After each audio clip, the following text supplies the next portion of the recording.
Thank you very much. Okay, excellent, all of you.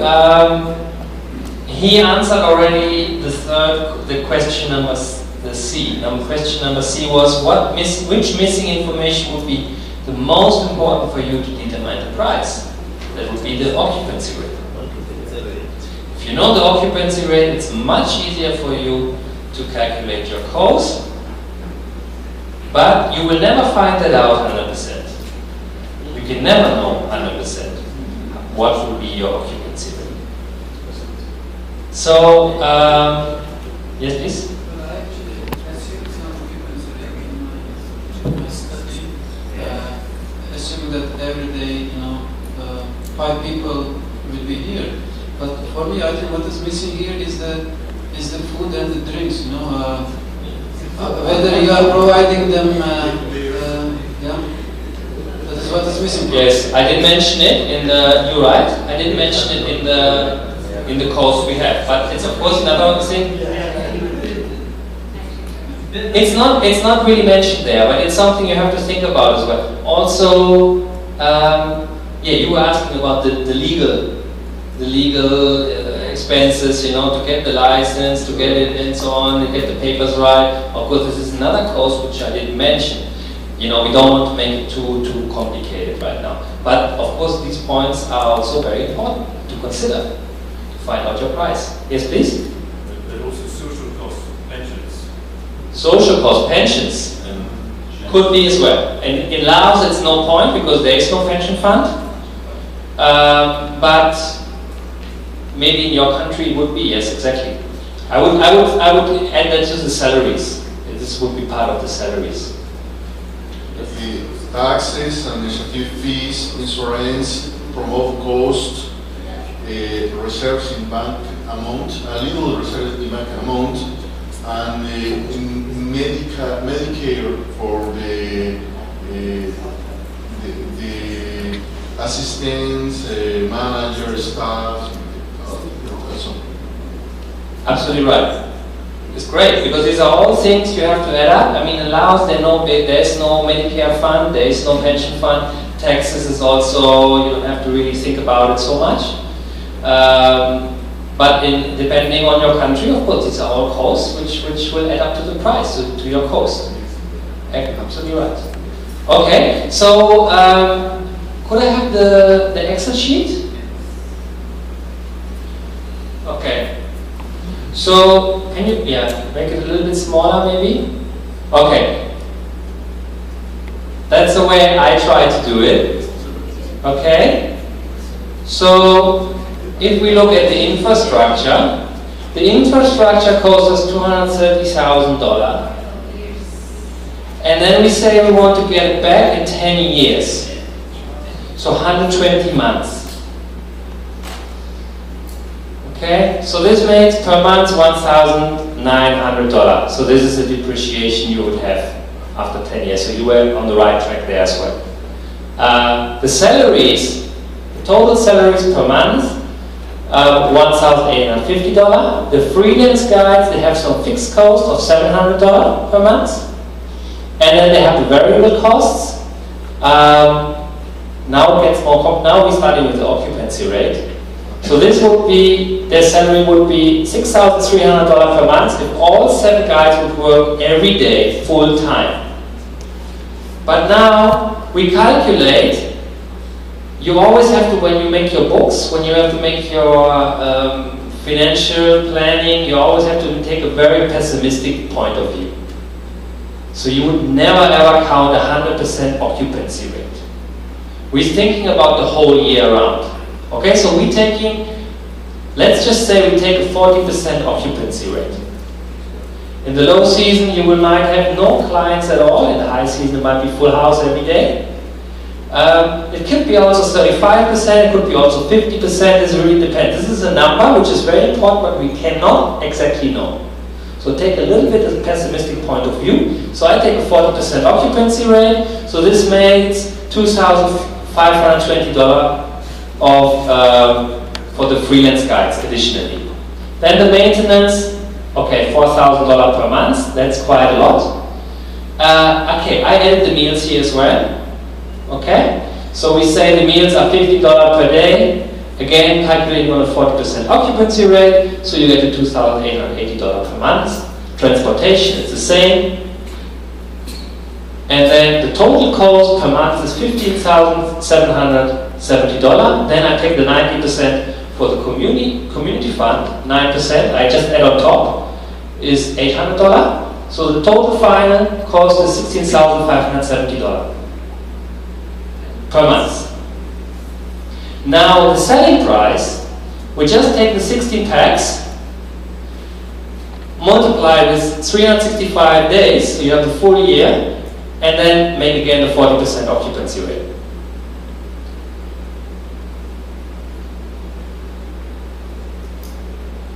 And then you have around 200 packs per month. Okay, so your 16 packs multiply with 365. So you have, for the full year, you would have 2,336 packs in the full year. And then again, you want to have the price per month, around 200 packs per month. Again, this can change depending on your occupancy rate.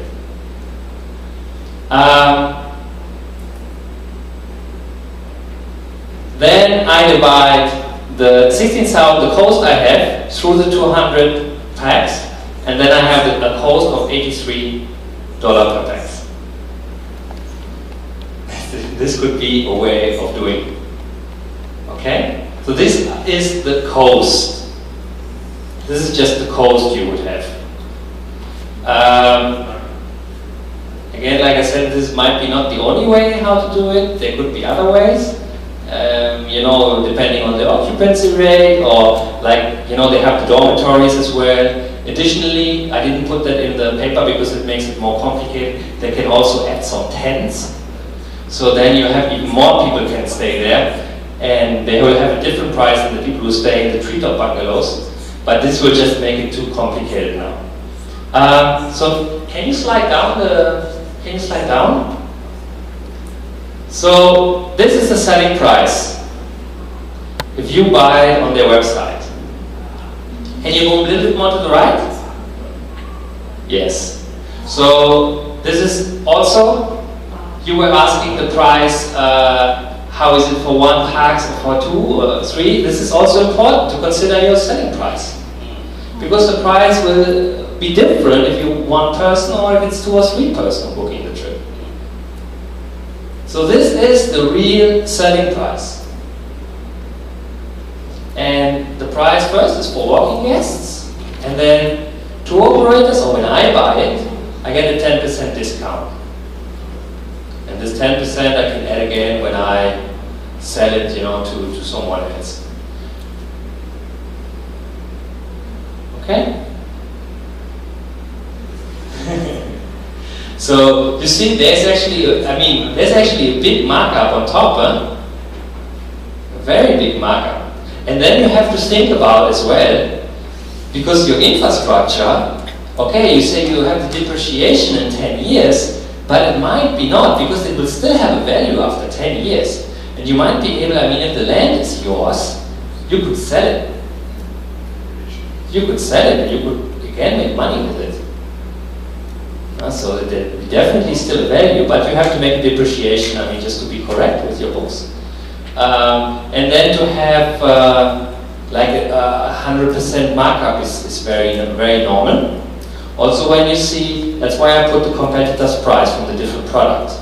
The price was already so high, so you have to make your product, because this is much better, has much more value, you have to put that price even higher. And then you have to see if people want to buy it or not. Okay? Clear?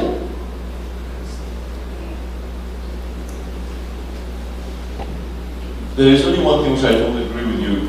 It's you put the infrastructure at $230,000 US.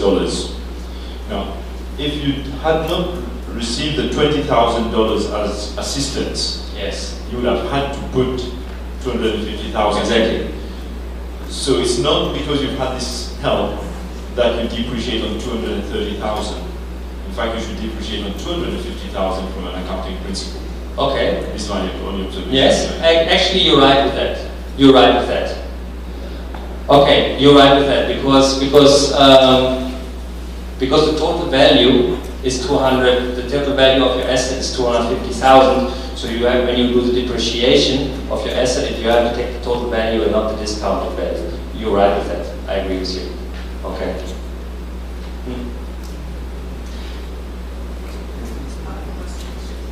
It says here that you're supported by the World Tourism Organization and the IUCN. How did you get those permissions?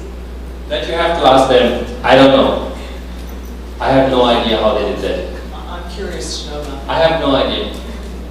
I really don't know. We have to, yeah. One more question there. Yeah.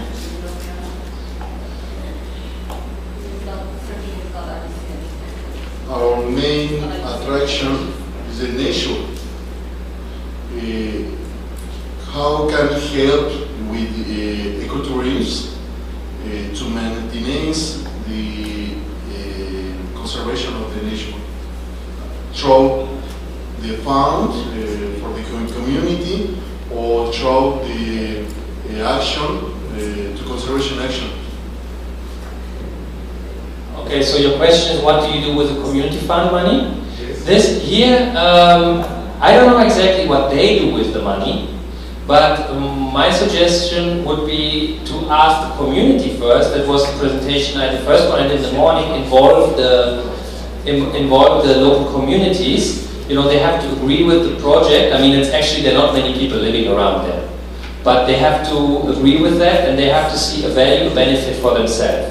So I don't know exactly what they do with the 9% money. I don't know what they do with that. I suppose that they put it together, and then they have to see with the community together what they do with it. Maybe, you know, just install some basic infrastructure, or use it for educational reasons, and so on and so on.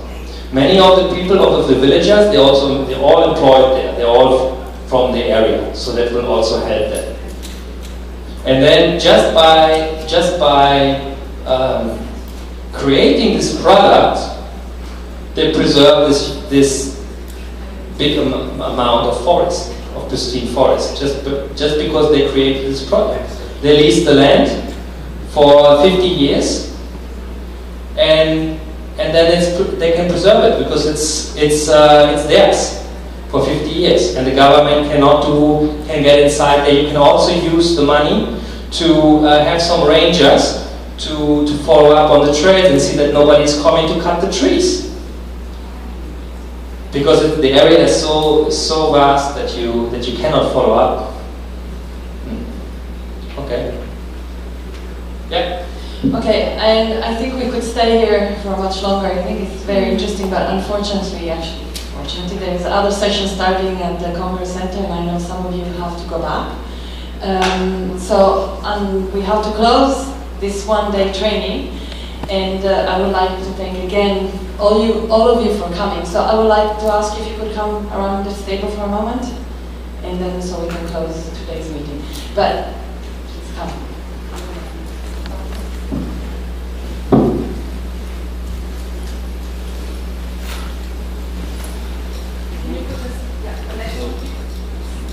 The next one. Okay. So I would like to thank you all for coming again, but first of all, thank very much our two amazing trainers, and the participants have two little presents for you from Bjorn. Thank you very much, Bjorn, for coming and sharing this fantastic, all your knowledge, and for Gorgi. Thank you very much. Thank you very much.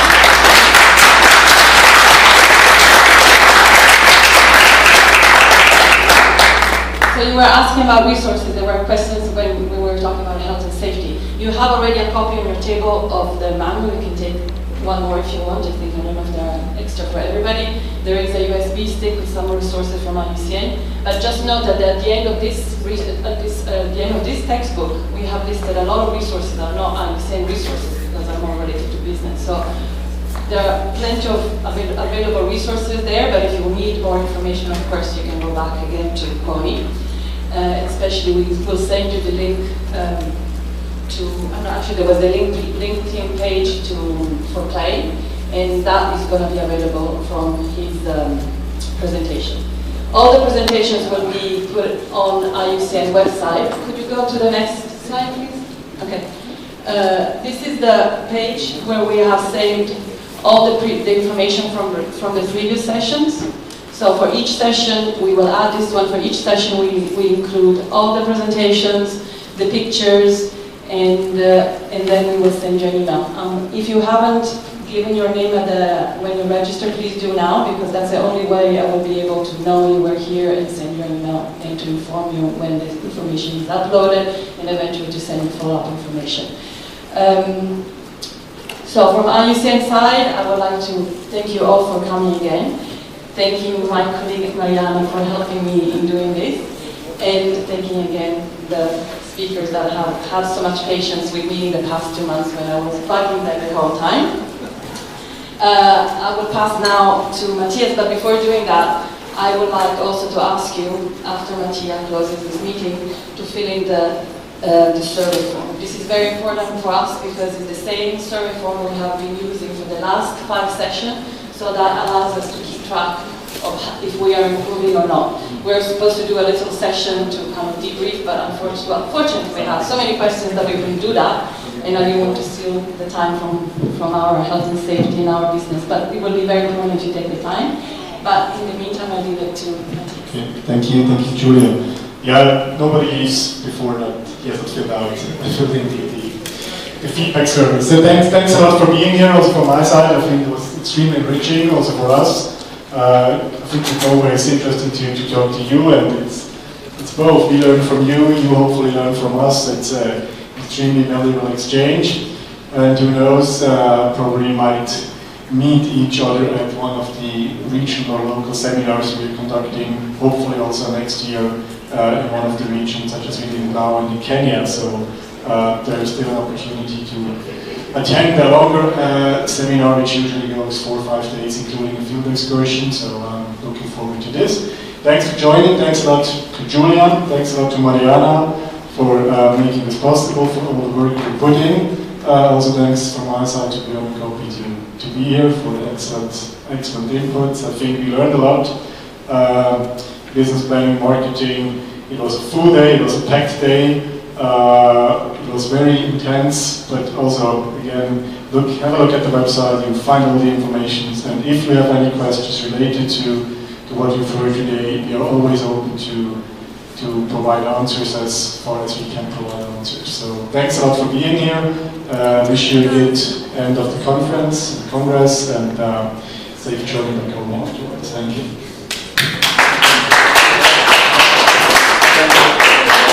One more announcement. There was a little card on your table about the WCPA Sustainable Tourism and Protected Area Specialist Group. If you are part of the commission, but even if you're not, apply. You are a specialist in tourism, so I'm sure that you have a lot of knowledge to share. However, the web link on that is wrong. So, can you go back 2 slides, please? This one more. Okay. Here, you have the correct link. I'm sorry, it's a bit long, but they just send it to me by email now. This is where you find the information about the Sustainable Tourism and Protected Area Specialist Group, chaired by Anna Spencer. Yeah, that's a very good idea, actually.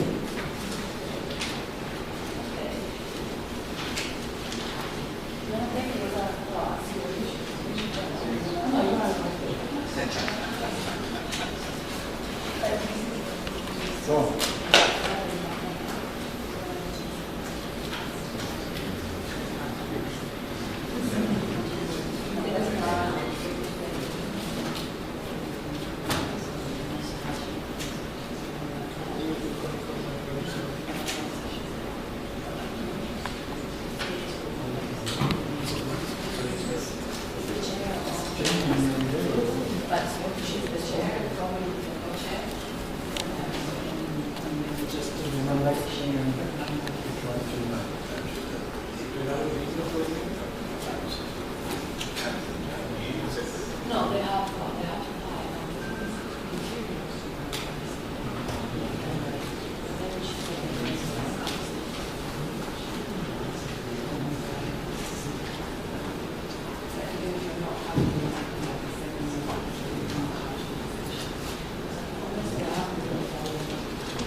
Okay.